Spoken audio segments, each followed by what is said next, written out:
اعوذ بالله من الشیطان الرجیم بسم الله الرحمن الرحیم وکذلک جعلناکم امة وسطا. کوم موضوع باندې مختصرا سرایز عرض کوم هغه د اسراف او فضول خرچه. تقریبا این معاشره کې ډېر داسې کسان دي چې هغه خپل زندګۍ کې ډېره فضول خرچي کوي، اسراف کوي، څه انتهایی مذمت شوی دی. قرآن کې، حدیثو کې اسلام ډېر مذمت کړی دی او حتی حرام هم کېدای شي ځینې وخت کې.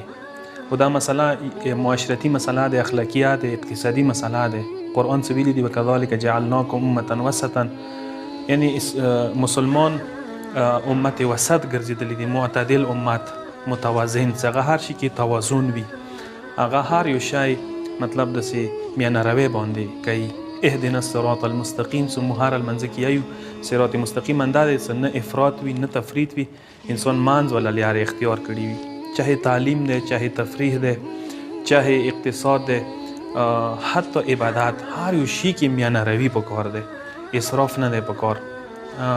القصد فی العباده، حدیثو کې راغلی دی چې عبادت کې انسان پکار دی دوره ونه کړي چې ستړی شي، پرېږدي دی. قلیل یدوم، قلیل یدوم خیر من کثیر ملول، دا روایت کې راغلی دی، یا ینقطع راغلی دی چې داسې عبادت چې هغه ته کم وکړي، چې هغه جاري وي، هغه ډېر بهتر دی. هغې عبادت نه چې هغه ته ډېر وکړي، پرېږدی دی.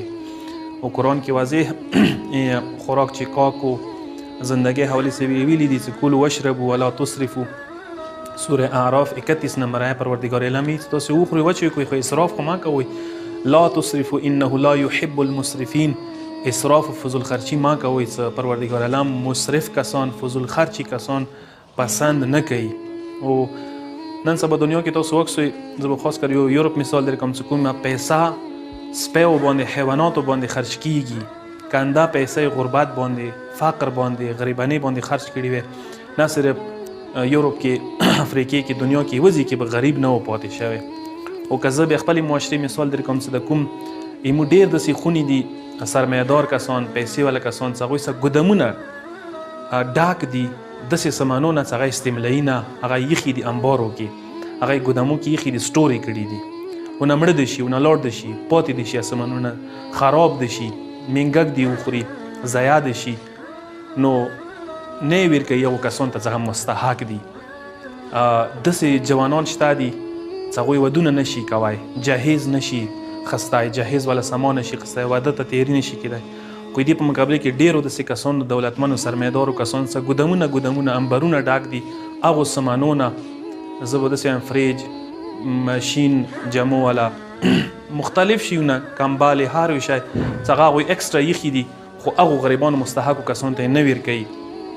نو خونې کې هم داسې مو که چیرې اسراف پرېږدو نو ایمو زندگی ډېره ښه چلیدای شي. کله ورکې یو شوهر غواړي چې فضول خرچي نه وکړي، مثلا بچت وکړي، ښځه پرې غرونه ورکوي چې ته کنجوس یې، یا بخیل یې، یا ګداګر یې، یا ګدا یې مثلا، نو دا شی ښه نه دی.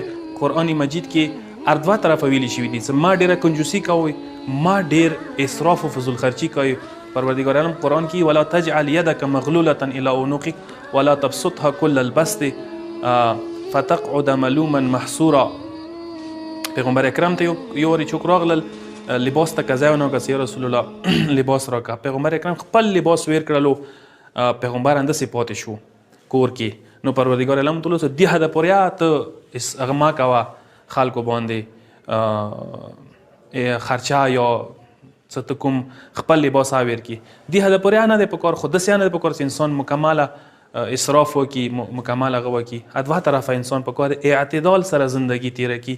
قرآن کې دی ان المبذرین کانوا اخوان الشیاطین. پروردګار عالم چې فضول خرچي کسان د شیطان وروڼه دي، د شیطان برادران حسابېږي. یعنې هغه داسې وایي لکه څنګه شیطان دی همداسې ورسره دوی حسابېږي. امام صادق علیه الصلاة والسلام یایي چې ان الصرف یورث الفقر و ان القصد یورث الغنا.